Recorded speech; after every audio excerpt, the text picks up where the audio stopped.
interessantíssima experiência de Paulo, que ele não trabalhava sozinho. Então, ele fez essa experiência junto com as comunidades, ali na diáspora. E foram anos, não foi assim, só um ano apenas. Foi ao longo do tempo que depois ele se lançou para essa evangelização, como você estava falando muito bem, né? Mas teve toda uma experiência e um apoio das comunidades. Então, a evangelização que ele fazia não era sozinho. Então, isso é maravilhoso, de perceber esse trabalho em equipe, esse trabalho, a experiência da comunidade. Porque ele fez a experiência da evangelização na sinagoga, mas depois foi mais frutífero nas comunidades, nas casas, com as pessoas. E ele era uma pessoa, assim, um evangelizador incansável. Então, para conhecer a vocação de Paulo, é super importante ler Gálatas 1, 1 a 11, até o versículo 24. Aí também o Filipenses, no capítulo 3, para conhecer muito, assim, para ver toda essa experiência que ele fez. Ai de mim se eu não anunciar o Evangelho. Ai de mim se eu não anunciar o Evangelho. Não é para mim motivo de glória, mas um dever que se me impõe. Não é para mim motivo de glória, mas um dever que se me impõe. Depois tem as viagens, que não foi apenas essas mencionadas ali nos Atos dos Apóstolos. Mesmo que é um escrito mais tardio, nós vemos em Coríntios também, aqui, segundo Coríntios, ele fala que ele fez muitas viagens, sofreu perigos nos rios. Não foi fácil a vida de Paulo, as dificuldades, né? Aí, como a nossa irmã acabou de falar, né? Tantas pessoas que necessitam hoje, toda essa questão da solidariedade, Paulo, ele se fazia presente a essas comunidades. Então, a carta aqui, a segunda carta aos Coríntios, fala de toda essa realidade da vida dele, que ele foi enfrentando no decorrer, assim, dessa caminhada. Ai de mim se eu não anunciar o Evangelho. Ai de mim se eu não anunciar o Evangelho. Não é para mim motivo de glória, mas um dever que se me impõe. Não é para mim motivo de glória. Um material interessante, não sei se vocês conhecem, para estudar as cartas paulinas. Esse das paulinas, ó, Paulo, apóstolo de Jesus Cristo, pela vontade de Deus. Muito bom para entender, né? Esse outro, Paulo, agente de pastoral e semeador de comunidades. São livros bem práticos.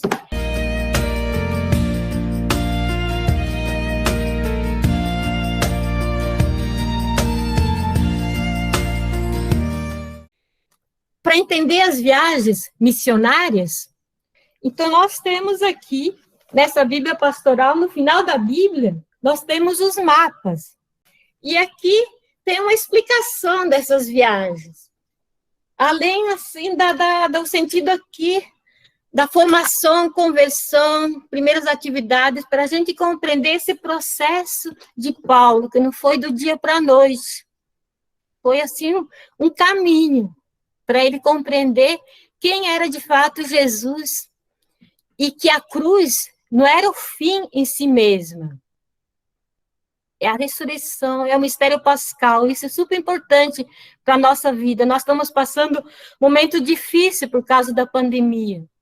Então, estudar Paulo, toda essa experiência de Jesus morto, mas um Jesus que é vivo, que é ressuscitado, que o acompanhava acompanhou Paulo ao longo da sua trajetória, e acompanha cada um de nós.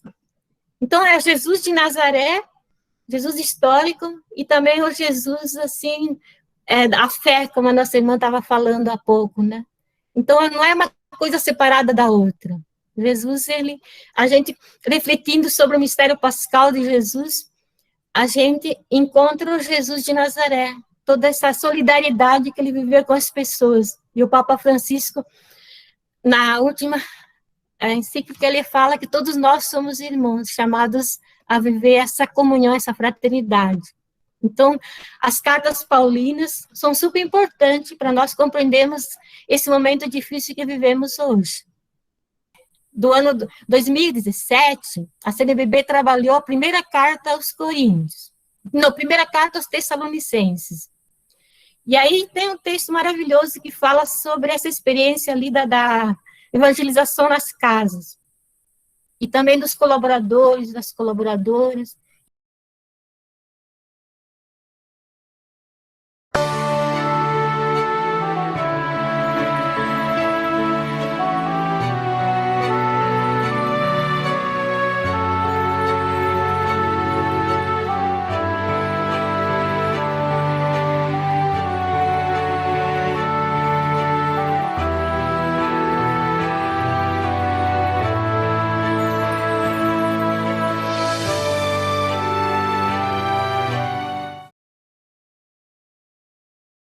Ele deve ter ficado uns 3 anos, ali nessa experiência, junto da comunidade, junto com outras pessoas de fé, outras irmãs, outros irmãos. Então, ele não fez essa experiência sozinho. Então, é fundamental compreender isso. Isso que eu quis dizer, são anos, e junto com comunidades, com pessoas da primeira hora. Primeiros, sabe aquelas pessoas que tiveram a experiência do encontro com Cristo, aqueles apóstolos, aquelas discípulos, não teve Maria de Magdala, tantas outras pessoas que testemunharam a ressurreição de Jesus Cristo. Então, essas pessoas foram fundamentais. Aí, essa comunidade, ali, os helenistas, então, eles tinham uma compreensão mais aberta da lei, né? Então, eles foram compreendendo como Jesus Cristo vivenciou todas as tradições, a Torá, né? Tudo aquilo que estava lá no Antigo Testamento. Jesus Cristo, então, o essencial, era o amor a Deus e ao próximo, né? Essa solidariedade de Paulo. Então, nós vamos ver nas cartas que ele foi nessa mesma linha, né? Ele continuou esse caminho, junto com tantas irmãs e tantos outros irmãos, tantas mulheres que o ajudaram, né? Ele não fazia nada sozinho. Até nas introduções às cartas, tem o nome de Silas, de Timóteo, Silas ou Silvano, de Timóteo. Então, ele não estava sozinho. Ele era uma pessoa concreta, né? Ele também tinha, assim, suas limitações, como todos nós seres humanos, né? Mas, como vocês falam muito bonito, né? A experiência profunda do encontro com Cristo foi marcante mesmo. Por isso que sustentou, essa pessoa viva de Jesus ressuscitado, o sustentou, o conduziu nesse caminho. E aí o senhor citou um exemplo que o nosso pai fundador, Tiago Alberione, dizem que foi esse versículo da carta aos Gálatas, Gálatas 2, já não sou eu que vivo, é Cristo que vive em mim, é o versículo mais citado, aquele que Alberione deixou como assim um lema para nós, família paulina. Todos vocês, amigos e amigas do Divino Mestre, somos chamados, né, a fazer isso na nossa caminhada.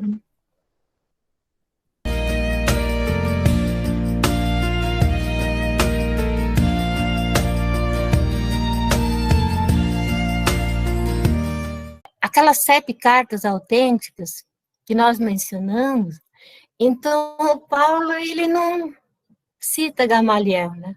A gente não encontra essa referência a Gamaliel nas cartas autênticas dele.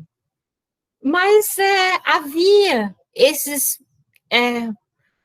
essas pessoas que eram uma referência para o estudo, né? Os meninos, desde criança, eles eram, assim, direcionado para essa formação. Então, Paulo, ele tinha uma formação muito profunda. Então, nas cartas autênticas não tem assim, essa referência, mas, com certeza, ele tinha essa formação. Lá em Tarso mesmo, dizem que era uma cidade grande, né? Tarso, lá na Cilícia, na Ásia Menor, né? na época. Hoje é a Turquia. Então, ele teve acesso, mas ele tinha essa formação rabínica, não é que ele era rabino, mas ele era uma pessoa com muita formação e muita dedicação ao estudo da Torá, ao estudo de todas as tradições. Aí, se ele teve assim, se ele foi lá aos pés de Gamaliel, provavelmente ele foi, né? Mesmo que ele não faça referência nas cartas, esse meu professor aqui, mesmo, que foi o Matias Grenz, ele fala assim que provavelmente ele foi também, ele teve essa formação lá com Gamaliel. Não tenho assim muita essa certeza, mas que ele teve muita formação, ele teve, né? Aí muitas questões a gente vai saber, no futuro as pessoas elas vão assim, apontando outros caminhos, e a gente vai esclarecendo melhor, né? Por exemplo, até essa questão da cidadania romana, né? É Atos dos Apóstolos que fala, né? Não é isso? Nas cartas autênticas de Paulo também a gente não encontra essa referência a essa cidadania romana, porque na quarta viagem, quando ele foi a Jerusalém como prisioneiro, aí tem toda assim essa questão ali da cidadania romana, mas são os Atos dos Apóstolos que falam. Mas tem toda a tradição que, de fato, ele sofreu martírio depois lá em Roma, né? No tempo do imperador Nero,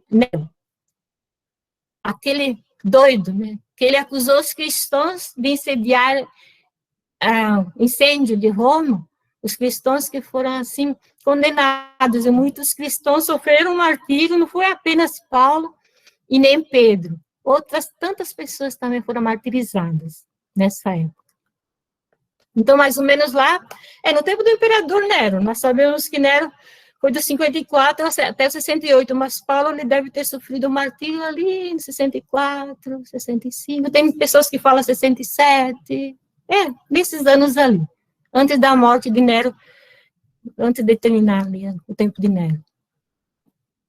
E a cidadania é interessante, que na carta aos Filipenses, depois, Paulo, ele propõe um outro tipo de cidadania. Quando nós estudamos a carta, aí nós vamos aprofundar melhor, né? Vamos ter essa possibilidade, né?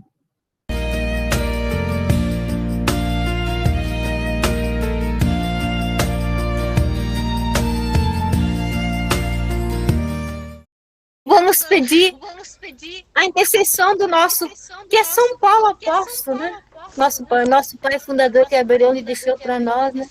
Essa preocupação dele, como vocês falaram, é bonita, essa fé profunda no Cristo ressuscitado, uma pessoa viva que o acompanhava.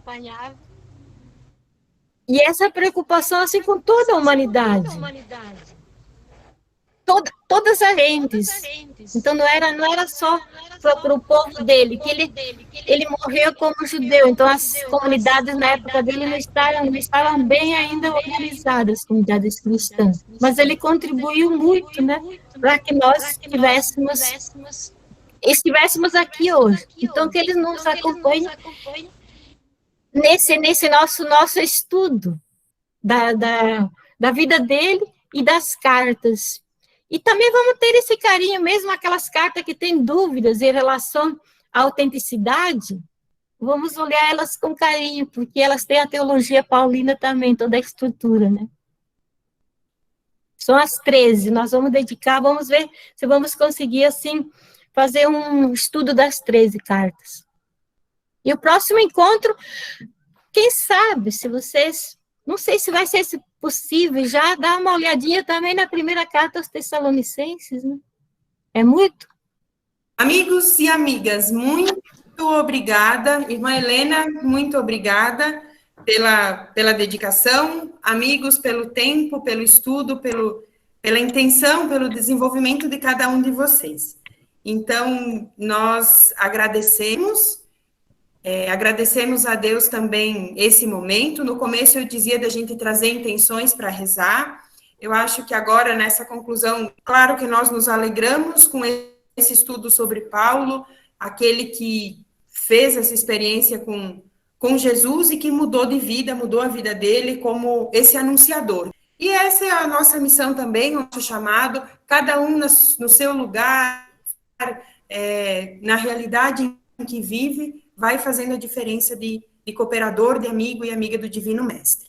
Então, Então, agora, mais uma vez, eu convido um instante de silêncio para que a gente, de repente, interiorize uma palavra, uma frase que possa ser a diferença dessa noite. Num instante de silêncio, a gente faz esse recolhimento e depois eu concluo.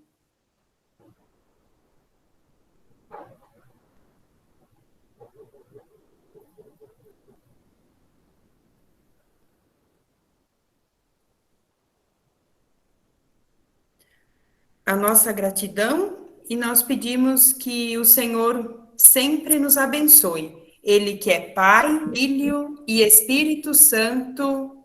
Amém. Amém. Para que